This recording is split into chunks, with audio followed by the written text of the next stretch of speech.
Hello students, welcome to my channel God classes. तो बच्चों, आज का जो लेक्चर है उसमें हम करने वाले हैं permutation and combination part third. अब इस पार्ट थर्ड में क्या खास बात है, क्या आपको आज मैं सिखाने वाला हूँ। पिछले वीडियोस में हमने पढ़ा था फंडामेंटल प्रिंसिपल ऑफ काउंटिंग, जो कि बहुत बेसिक टर्म्स है परमुटेशन एंड कॉम्बिनेशन की, वो आनी आपको बहुत बहुत ज़रूरी है। उसके बिना आप परमुटेशन कॉम्बिनेशन के क्वेश्चंस पूरी तरह से कभी भी सॉल्व नहीं कर पाएंगे। तो वो वीडियोस अगर आपने नहीं देखे हैं तो ऊपर आई बटन में उसका आपको लिंक मिलेगा। तो फंडामेंटल प्रिंसिपल ऑफ काउंटिंग जरूर समझिए, ताकि आपको परमुटेशन कॉम्बिनेशन का बिल्कुल बेसिक समझ में आ जाए। बेसिक देखो बच्चों, आपको अगर समझ में आ जाएगा तो आप उसके ऊपर अपनी मंजिल जो है बहुत सारी बना सकते हो, बड़ी लंबी चौड़ी इमारत बना सकते हो। लेकिन अगर आपका बेसिक ही कमजोर है, आपकी नींव ही कमजोर हो गई, तो इसका मतलब आप उस पर एक मंजिल भी नहीं बना पाओगे, आप क्वेश्चन सॉल्व नहीं कर पाओगे। तो आज हम दूसरी इसमें बेसिक टर्म्स पढ़ने वाले हैं, फैक्टोरियल। तो वहाँ पर जब हम परमुटेशन कॉम्बिनेशन के फार्मूले यूज़ करेंगे तो उनमें आपको फैक्टोरियल्स की जरूरत पड़ेगी। तो ये फैक्टोरियल क्या होता है, कैसे हम रिप्रेजेंट करते हैं, कैसे इसको सॉल्व करते हैं, इन सब के बारे में आज के इस लेक्चर में हम बात करने वाले हैं। तो फैक्टोरियल बच्चों होता क्या है एक्चुअली? फैक्टोरियल को बोलते हैं हम the continued product of first n natural numbers is called n factorial. अगर आपको एन फैक्टोरियल फाइंड करना है, अगर आपसे बोला जाता है कि what is n factorial, n factorial का मतलब है कि एन से स्टार्ट होके कंटिन्यू जितने भी नेचुरल नंबर हैं एंड तक, उन सब का जो कंटिन्यूड प्रोडक्ट होता है। जैसे अगर मैं यहाँ पर n की बात करूँ, तो अगर n फैक्टोरियल की वैल्यू अगर हम निकालेंगे तो n फैक्टोरियल की वैल्यू क्या आएगी? अभी क्या है, continued product of n natural number. Natural number आपके स्टार्ट होते हैं 1 से, 1 into 2 into 3 into 4 up to कहाँ तक चलेगा? ये फैक्टोरियल n है यहाँ पर, तो अप टू n फैक्टोरियल तक चलेगा। क्लियर हुई बात? अब इससे पहले अगर मैं क्या करता हूँ, इसको नॉर्मली हम क्या करेंगे, तो रिवर्स ऑर्डर है उस पर यूज़ करेंगे। मतलब आप इसी चीज़ को आप ऐसे भी लिख सकते हो n, फिर n से पहले कौन सा नंबर आता है? n से पहले आएगा n-1, n-2। इस तरह से आप एक एक एक कम करते जाएंगे। कम कहाँ तक आपको करना है, कहाँ पर आपको रुकना है? आपको पूरा 1 तक जाना है। 4 इंटू 3 इंटू में 2 इंटू 1। ठीक है, समझ आई? यानी जो भी आपको नंबर दिया हुआ है, जैसे अगर मैं कहता हूँ कि मैं 5 फैक्टोरियल निकालना है मुझे, तो 5 फैक्टोरियल के लिए क्या करना है? मेरे को 5 से स्टार्ट करना है, 5, फिर एक कम करना है 5 इंटू 4, फिर एक कम करना है इंटू 3 इंटू 2 इंटू 1। इस तरह से आपको कंटिन्यू करना है। अगर आप 10 फैक्टोरियल निकालना चाह रहे हो तो दैट मीन्स 10, फिर इंटू में 9 8 7 6 5 4 3 2 1 तक जाना है। तो यहाँ पर फैक्टोरियल के लिए हम सिंबल यूज कर रहे हैं, या तो आप ऐसे ही सिंबल यूज कर सकते हैं जैसे आप एक्सक्लेमेटरी साइन लगाते हैं, या इस तरह से आप इसको लिख सकते हैं। दोनों में से कोई भी तरीका आप यूज करेंगे, दोनों तरीके ठीक है। किसी बुक में ये सिंबल दिया होता है, किसी बुक में वो वाला सिंबल दिया होता है, तो जैसे आप कंफर्टेबल हैं वैसे यूज करें, इसमें कोई दिक्कत नहीं है। अच्छा, अब यहाँ पर एक चीज और हम यहाँ पढ़ेंगे। मान लो मुझे क्वेश्चन को सॉल्व करना है। अब सॉल्व करने के लिए 10 फैक्टोरियल तो मेरा वहाँ तक, चलो मैंने 10 फैक्टोरियल की वैल्यू निकाली। अब मेरे को वैल्यू निकालनी है, मान लो 10 फैक्टोरियल डिवाइडेड बाय 6 फैक्टोरियल। मेरे को इसकी वैल्यू फाइंड करनी है। अब इसकी वैल्यू फाइंड करने के लिए ज़रूरी नहीं है कि मैं इसको पूरा 10 फैक्टोरियल तक लिखूं। मैं इसको यहाँ पर किस तरह भी, इस तरह भी लिख सकता हूँ, 10 इंटू में 9 इंटू में 8 इंटू में 7। मैं वो आगे इसको एक्सपेंड नहीं करने की ज़रूरत है, मैं इसको यहाँ पर ही रोक सकता हूँ 6 फैक्टोरियल, क्योंकि जो डिनोमिनेटर है उसमें भी आपको 6 फैक्टोरियल दिया हुआ है, तो ये आप इजीली कैंसिल कर देंगे। तो यहाँ पर कोई लॉजिक नहीं बनेगा कि मैं 6 इंटू 5 इंटू 4 इंटू 3 इंटू 2 1 तक लेके जाऊँ, फिर नीचे वाली टर्म को भी मैं ऐसे लिखूँ 6 5 4 3 2 1। तो वो थोड़ी इलॉजिकल चीज़ है, तो बेटर है कि हम उसको यहीं पर ही रोक लें। यानी किसी भी जब नंबर को आप एक्सपेंड करोगे फैक्टोरियल में, अगर आप लिखना चाहते हो मान लो 100 फैक्टोरियल, तो ये जरूरी नहीं कि आपको 1 तक आना ही आना है। आप इसको ऐसे लेके स्टार्ट कर सकते हैं 100, फिर इंटू में 99 इंटू में 98। अगर आप चाहते हैं यहीं पर ही रोकना तो 97 फैक्टोरियल। बस, मतलब जितनी आपको रिक्वायरमेंट है आप उतना उसको एक्सपेंड करें। अगर आपको पूरा सॉल्व करना है तो फिर आपको पूरा 1 तक जाना पड़ेगा, अदरवाइज जितनी रिक्वायरमेंट होगी क्वेश्चन की तो आप उसको वहीं पर स्टॉप कर सकते हैं। क्लियर होगी बात यहाँ पर फैक्टोरियल की। और फैक्टोरियल जो भी हम ये फार्मूला यूज करते हैं, यहाँ पर कहीं भी n की जो वैल्यू है वो नेगेटिव नंबर नहीं होनी चाहिए और फ्रैक्शन में नहीं होनी चाहिए। ठीक है, नेगेटिव नंबर व्हेन n, यहाँ पर आप लिख लें when n is a negative number, n is a negative number, और फ्रैक्शन और fraction, then factorial is not defined, factorial is not defined. तो n की वैल्यू यहाँ पर नेचुरल नंबर में वैल्यू होनी चाहिए। अब यहाँ पर क्योंकि यहाँ पर continue product of natural number ही बात कर रहा है, लेकिन यहाँ पर एक टर्म आती है जीरो फैक्टोरियल। अब ये जीरो फैक्टोरियल जो होता है, अगर हम इस डेफिनेशन को देखें तो जीरो फैक्टोरियल यहाँ पर एग्जिस्ट नहीं करता है, लेकिन आपको जीरो फैक्टोरियल यूज करना पड़ेगा। और जीरो फैक्टोरियल की जो वैल्यू होती है ये किसके बराबर होती है, ये आप अभी याद कर लें, जीरो फैक्टोरियल ये भी 1 के बराबर होता है। ठीक है, जीरो नहीं करना है ऐसे। ऐसा ये क्यों होता है, ये आप जब परमुटेशन का जब आपको मैं बेसिक समझाऊंगा, परमुटेशन के जो फार्मूले कराऊंगा, तब आपको ये चीज़ क्लियर हो पाएगी जीरो फैक्टोरियल 1 के बराबर क्यों होता है। अभी आपके दिमाग में हो सकता है क्वेश्चन आ रहा हो, भाई जीरो फैक्टोरियल है तो उसको हम एक्सपेंड क्या करेंगे, कैसे करेंगे। तो इसका भी हम प्रूफ करेंगे, लेकिन लेटर ऑन करेंगे, क्योंकि अभी आपको वो चीज़ क्लियर होगी नहीं। अभी आप सिंपली भाई याद रख लें कि भाई जीरो फैक्टोरियल की वैल्यू 1 के बराबर होती है, और 1 फैक्टोरियल तो ऑब्वियसली 1 होता ही है। तो फैक्टोरियल को आपको इस तरीके से रिप्रेजेंट करना है। यहाँ तक आपको समझ में आ गया होगा। अब कुछ क्वेश्चंस हम इसके कर लेते हैं, इस क्वेश्चंस को करने के बाद आप समझ पाएंगे और बेटर तरीके से कि भाई फैक्टोरियल को आपको सॉल्व कैसे करना है, किस किस टाइप के इसमें क्वेश्चंस आपके आ सकते हैं।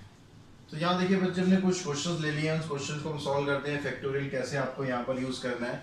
तो यहाँ देखेंगे 3 फैक्टोरियल इंटू में 5 फैक्टोरियल आ रहा है। तो यहाँ पर आप इसको एक्सपेंड करते हैं पूरा, तो इसमें क्या हो जाएगा, 3 फैक्टोरियल को एक्सपेंड करेंगे 3 इंटू में 2 इंटू में 1। उसके बाद फिर 5 फैक्टोरियल है, और 5 फैक्टोरियल को आप लिख लें 5 इंटू में 4 इंटू में 3 इंटू में 2 इंटू में 1। इसको आप बस सिंप्लीफाई कर दें। सिंप्लीफाई करके क्या आएगा आपके पास, देखो 3 टू द 6, 6 5 द 30, 3 में ले रहा हूँ यहाँ से 30 का 3 ले रहा हूँ, 3 4 द 12, 12 3 द 36, 36 2 द 72, यानी आंसर आ गया आपका 720। जब हम सेकंड पार्ट की बात करेंगे तो यहाँ पर 88 फैक्टोरियल और 86 फैक्टोरियल है। 88 फैक्टोरियल तो उतनी बार तो हम इसको मल्टीप्लाई करेंगे नहीं, करते रहेंगे तो पागल ही हो जाएंगे। तो हम क्या करते हैं, इसको 88 इंटू में 87 इंटू में 86 यहीं पर रोक देते हैं, क्योंकि जो डिनोमिनेटर है वहाँ पर भी 86 फैक्टोरियल दिया हुआ है, जिससे हम इसको कैंसिल कर सकते हैं। तो ये दोनों कैंसिल हो गए। अब आपको सिर्फ इन दोनों को मल्टीप्लाई करना है। अब इन दोनों को मल्टीप्लाई करना है आपको, तो ये हो गया 7 8 जा 56, 5 हमने कैरी किया, तो 7 8 जा 56 और 64 और 56 और 5 जो कैरी किया था उसको भी ऐड कर लेते हैं। तो ये कितना आ गया, 6 4 10 5 15, 6 5 11 12, 1 to 5 का 5 लेंगे, बचेगा 12। ठीक है, अब 8 8 जा 64, अब 64 और 12 को आप ऐड कर दो तो कितना आ जाएगा 76। तो इसका आंसर आ गया 7656। थर्ड पार्ट में हम बात करते हैं 9 फैक्टोरियल माइनस 8 फैक्टोरियल। तो अब यहाँ पर क्या करना है, आपको सीधा ऐसे नहीं करना भी 9 माइनस 8 कर दो 1 आ जाए, नहीं ऐसा नहीं करना बिल्कुल भी, क्योंकि यहाँ पर माइनस का साइन लगा हुआ है। तो आपको यहाँ फैक्टोरियल को सोल्व करना है, फिर आप माइनस कर सकते हो।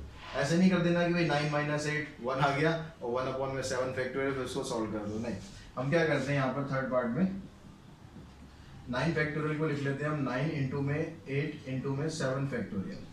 7 फैक्टोरियल भी मैंने क्यों छोड़ा है, क्योंकि जो डिनोमिनेटर है वहाँ पर 7 फैक्टोरियल है, और जो 8 है उसको हम लिख लेते हैं 8 इंटू में 7 फैक्टोरियल डिवाइडेड बाय 7 फैक्टोरियल। अब यहाँ पर देखो ऊपर से, अब आप 7 फैक्टोरियल को कॉमन निकाल सकते हो और 8 भी निकाल सकते हो कॉमन, लेकिन हम 7 फैक्टोरियल निकाल लेते हैं बस। अंदर क्या रह गया 9 इंटू में 8 माइनस में 8 डिवाइडेड बाय 7 फैक्टोरियल, ये आप कैंसिल कर देंगे। तो 9 8 72, 72 में से आप 8 माइनस कर देंगे, वो आपका आंसर आ जाएगा 64। ठीक है, क्लियर हुई बात। अब उसके बाद देखते हैं जो आपके पास फोर्थ पार्ट दिया हुआ है n+2 फैक्टोरियल और n+1 फैक्टोरियल, यहाँ पर नंबर्स नहीं दिए हुए। तो यहाँ पर आपको किसको एक्सपेंड करना चाहिए, नीचे वाली टर्म को एक्सपेंड करना चाहिए, ऊपर वाली टर्म को एक्सपेंड करना चाहिए। जब भी ऐसे दो टर्म आपके पास दिए हो तो आपको क्या करना है, जो ऊपर जो बड़ी वाली टर्म है, ऊपर नीचे कोई मतलब नहीं है, जो बड़े वाली टर्म है उसको आपको एक्सपेंड करना स्टार्ट करना है। अब इन दोनों में से देखो बड़े वाली टर्म कौन सी है, n तो दोनों में सेम ही है, तो यहाँ पर +2 और +1 ये डिसाइड करेगा कि भाई बड़ा कौन है।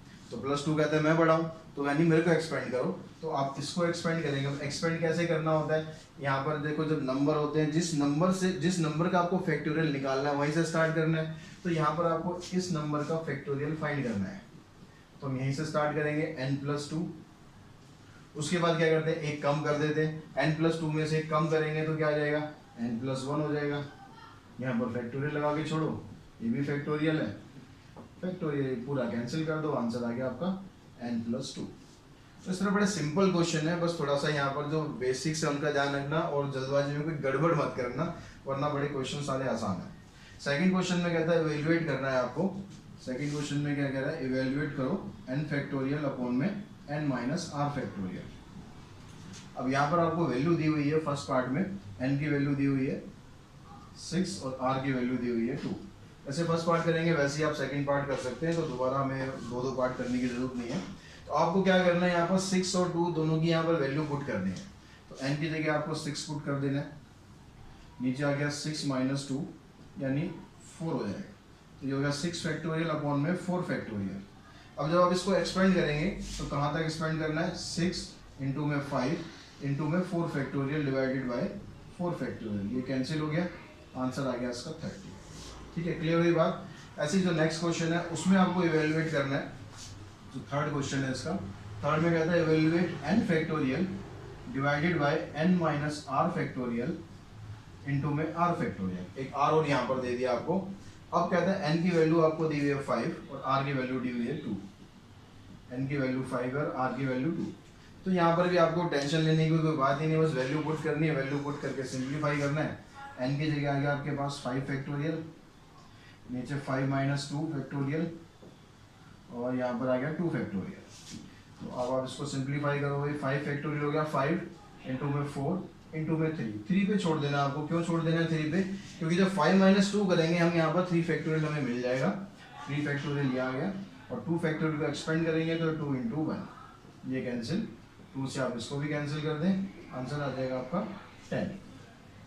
ठीक है, यहाँ तक आपको समझ में आ गया अच्छी तरह किस तरह से हमने क्वेश्चन सॉल्व किए हैं।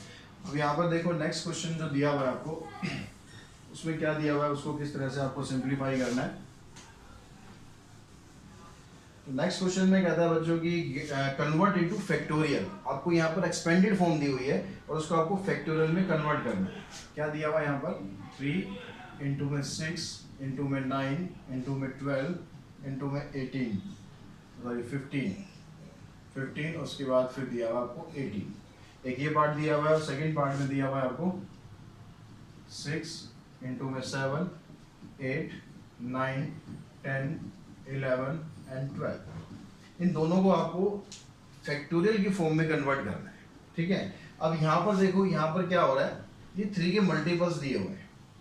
अब 3 के मल्टीपल्स दिए हुए हैं तो इसको आप कैसे लिख लें, इसको आप ऐसे लिख लो 3 की पावर 1 इंटू में 1।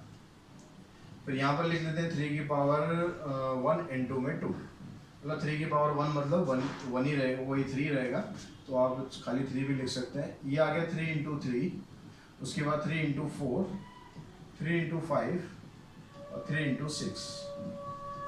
ये सब ने लिख लिया आपने। अब उसके बाद क्या करना है, यहाँ पर जितनी भी टर्म्स थी, देखो ये जो टर्म्स थी मैं इसको पहले ब्रैकेट में कर देता हूँ ताकि आपको समझने में दिक्कत ना हो।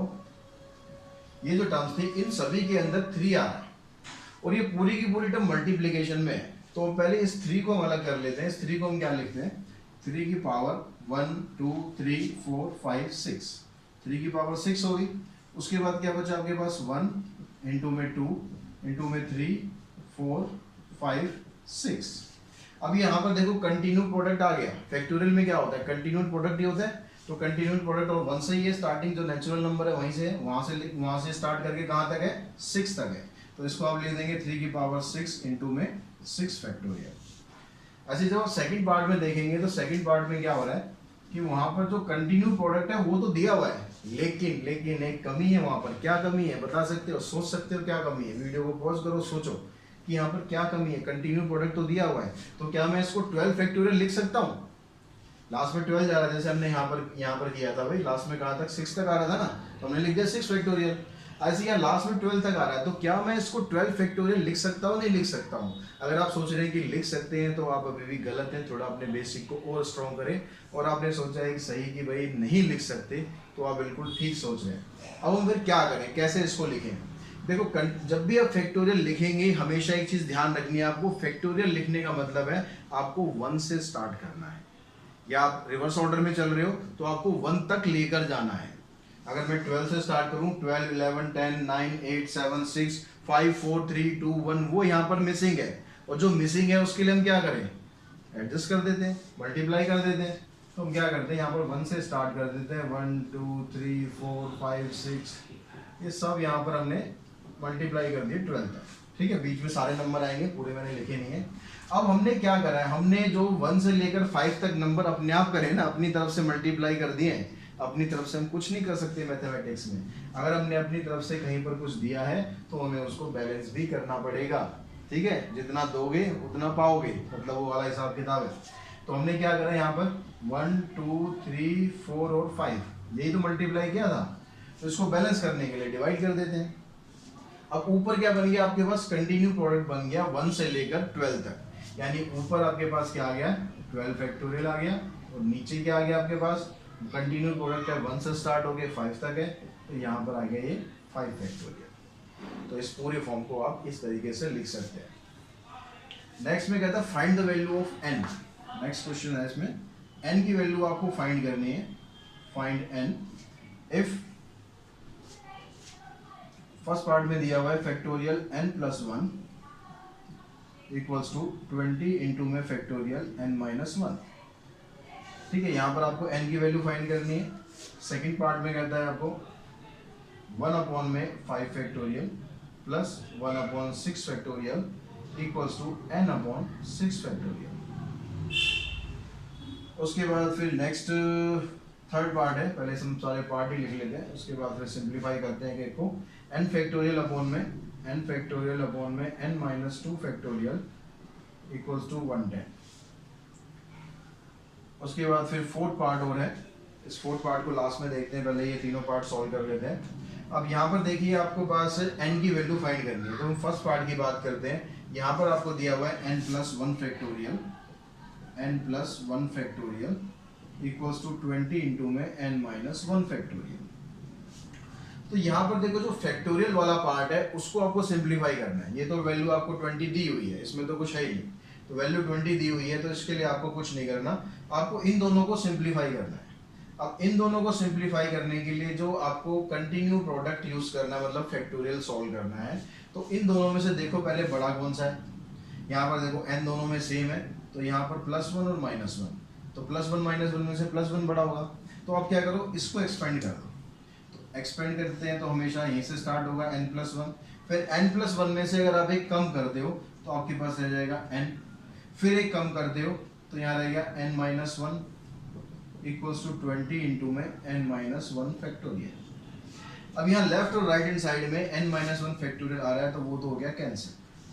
अब आपके पास क्या बचा, n+1 इंटू में n इक्वल्स टू 20। अब हम क्या करें, इसको कोई मल्टीप्लाई कर लें, इसको मल्टीप्लाई करके क्वाड्रेटिक इक्वेशन बना दें, फिर हम n की वैल्यू निकाल लें, आप वो भी कर सकते हो। लेकिन यहाँ पर बेटर तरीका आपके पास क्या रहेगा कि n+1, जैसे यहाँ पर एक कंटिन्यू प्रोडक्ट लिखा हुआ है, ऐसे आप 20 को लिख लो कंटिन्यू प्रोडक्ट में 5 इंटू में 4 लिख सकते हैं। ऐसे कंटिन्यू प्रोडक्ट आ गया 5 इंटू 4। अब यहाँ पर इन दोनों साइड को आप कंपेयर करेंगे तो n की वैल्यू आपको मिल जाएगी 4, तो यानी n आ गया आपके पास 4। समझ में आ गई बात। आप ऐसे सिंप्लीफाई भी कर सकते हैं, लेकिन छोटा और बेटर तरीका यही रहेगा, क्योंकि कई बार ऐसा होता है कि बहुत बड़े बड़े क्वेश्चंस बन जाते हैं, तो वहाँ पर आपको उसको ऐसे ही सॉल्व करना होगा। सेकंड पार्ट की जब हम बात करते हैं तो यहाँ पर आपके पास 1/5 फैक्टोरियल, तो इसको तो आप एज इट इज रहने दो 1/5 फैक्टोरियल।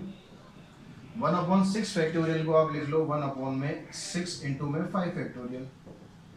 ऐसे यहाँ पर आ गया भाई 6 इंटू में 5 फैक्टोरियल। तो जो डिनोमिनेटर है तीनों में 5 फैक्टोरियल कॉमन आ गया, तो उसको आप कैंसिल कर दो। बच गया क्या आपके पास, यहाँ से 1 बच गया, इधर से 1/6 बच गया, इधर से n/6 आ गया। इसको एलसीएम लेके सॉल्व करेंगे तो आ जाएगा 7/6 इक्वल्स टू n/6, 6 से 6 कैंसिल, n की वैल्यू आ गई आपके पास 7। ठीक है, अब इसमें थर्ड और फोर्थ पार्ट बचता है, उसको हम अभी आगे कर लेते हैं। तो थर्ड पार्ट में आपको दिया हुआ था, यहाँ भी n की वैल्यू फाइंड करनी है, फोर्थ पार्ट है उसमें भी n की वैल्यू फाइंड करनी है। थर्ड पार्ट में कहता है n factorial divided by n-2 factorial equals to 110। उसके बाद फिर एक पार्ट और है यहाँ पर, वहाँ कहता है कि n फैक्टोरियल अपॉन में 2 इंटू में n-2 factorial and n factorial upon में 4 इंटू में n-4 factorial are in the ratio 16 are in the ratio 16। तो हम पहले थर्ड पार्ट में देखते हैं। थर्ड पार्ट में कहता है कि n फैक्टोरियल। अब इन दोनों में भी देखेंगे आप, पहले n बड़ा है या n-2 बड़ा है। तो यहाँ पर n के साथ कुछ नहीं है, मतलब 0 है। यहाँ पर -2 है तो 0 और -2 में 0 बड़ा होगा। तो यानी आप इसको एक्सपेंड करेंगे, तो इसको एक्सपेंड किया n, फिर n-1, n-2, नीचे आ गया आपके पास n-2, ये कैंसिल 110, इससे ये कैंसिल हो गया। अब ये बच गया n और n-1। अब यहाँ पर जो 110 है, 110 को आप कैसे लिख सकते हो? 110 को आप लिख दो, क्या लिखेंगे? n हो रहा है, फिर n-1 हो रहा है, यानी 11 इंटू में 10। अब यहाँ पे जो दोनों साइड को आप कंपेयर करेंगे तो n की वैल्यू आपके पास मिलेगी 11, तो n की वैल्यू आ गई 11। ठीक है। अब यहाँ फोर्थ पार्ट में देखते हैं, यहाँ पर क्या है, दोनों की आपको रेशो दी हुई है। तो रेशो दी हुई है तो इसको हम ऐसे लिख लेते हैं, रेशो में n अपॉन में 2 इंटू में n-2 factorial divided bye n factorial upon में 4 इंटू n-4 फैक्टोरियल। तो देखो n फैक्टोरियल कट जाएगा, 2 से ये कैंसिल हो जाएगा। ये वाली जो टर्म है ये शिफ्ट होकर सबसे ऊपर आ जाएगी, तो ये हो जाएगा 2 इंटू में n-4 factorial divided by n-2 factorial equals to 1/6। अब यहाँ देखो n-4 और n-2 इन दोनों में से कौन सा बड़ा है? तो ये n-2 ही बड़ा होगा। ठीक है, तो n-2 बड़ा, तो इसको आपको एक्सपेंड करना है। ये चीज पर ध्यान रखना भाई, बड़ा कौन सा है, जो बड़ा होगा ना उसी को एक्सपेंड करना, नहीं कंफ्यूज हो जाओगे आप कि भाई कौन सा एक्सपेंड करूंगा। तो इसको एज इट इज रखना है। तो n-2 आ गया, n-2 से जो नेक्स्ट टर्म होगी फिर एक बार और माइनस करेंगे तो n-3, फिर एक और करेंगे यानी n-4 इक्वल्स टू 1/6। अब यहाँ से इसको n-4 को n-4 से कैंसिल कर देते हैं, इधर इसको इधर ले जाते हैं, इसको हम इधर ले जाते हैं, तो यहाँ पर हो गया n-2 इंटू में n-3 और इधर आ गया ये 12। अब यहाँ भी आपके पास दोनों ऑप्शन है कि या तो आप इसको सिंप्लीफाई कर लो, क्या बना, इसको मल्टीप्लाई करो, क्वाड्रेटिक इक्वेशन बनाओ, स्प्लिटिंग मिडिल टर्म करो, n की वैल्यू निकालो, या फिर यहाँ से समझो कि भाई जैसे यहाँ पर कंटिन्यू प्रोडक्ट है तो ये भी कंटिन्यू प्रोडक्ट बन सकता है, नहीं बन सकता? अगर ये कंटिन्यू प्रोडक्ट बन सकता है तो बनाओ ना, क्यों फिर हम क्वाड्रेटिक पॉलिनोमियल पे जाएं। तो n-2 और n-3 इक्वल्स टू ये हो जाएगा 4 इंटू में 3। अब यहाँ से जब आप कंपेयर करेंगे तो n की वैल्यू आपको डायरेक्ट नहीं मिल रही है, n की वैल्यू के लिए क्या करना है, इसको आपको इससे कंपेयर करना है, यानी n-2 किसके बराबर है, n-2 बराबर है 4 के, तो n की वैल्यू मिलेगी आपको इसमें 6। तो इस तरीके से आप n की वैल्यू फाइंड कर सकते हैं। तो आई होप आपको ये जो फैक्टोरियल वाला पूरा प्रोसेस था ये सारा अच्छी तरह समझ में आ गया होगा। आप स्क्रीनशॉट भी ले सकते हैं इसका, तो आपको सारा का सारा डिटेल में समझ में आ गया होगा कैसे आप फैक्टोरियल को सॉल्व कर सकते हैं। जो दोनों जो बेसिक टर्म थी हमने वो दोनों की दोनों समझ ली हैं, दोनों की दोनों प्रैक्टिस कर ली, यानी फंडामेंटल प्रिंसिपल ऑफ काउंटिंग और इसके अलावा फैक्टोरियल नोटेशन। जो नेक्स्ट लेक्चर होगा बहुत इंपॉर्टेंट लेक्चर है जिसमें हम परमुटेशन के बारे में बात करेंगे, जो हमारा मेन टॉपिक है एक्चुअली। परमुटेशन एंड कॉम्बिनेशन वो अब स्टार्ट हो रहा है। अभी तक हम क्या कर रहे थे, बस उसकी नींव डाल रहे थे, उसका बेसिक कर रहे थे। एक्चुअल में जो अब है, जो हमारी बिल्डिंग बननी है वो अब स्टार्ट होगी, उसमें फिर फिनिशिंग टच देना है, हमें बहुत कुछ चीज़ें लगानी है, क्या क्या लगानी है, कैसे लगानी है, वो अगले लेक्चर में बात करेंगे। आज का लेक्चर अगर आपको पसंद आया, वीडियोस आपको पसंद आ रही है तो वीडियो को लाइक करें, शेयर करें, साथ ही चैनल को सब्सक्राइब करना ना भूलें और बेल आइकन को जरूर प्रेस करें ताकि आगे आने वाली वीडियोस आपको कंटिन्यूसली मिलती रहे। तो आज के इस वीडियो में इतना ही। Thanks to all of you.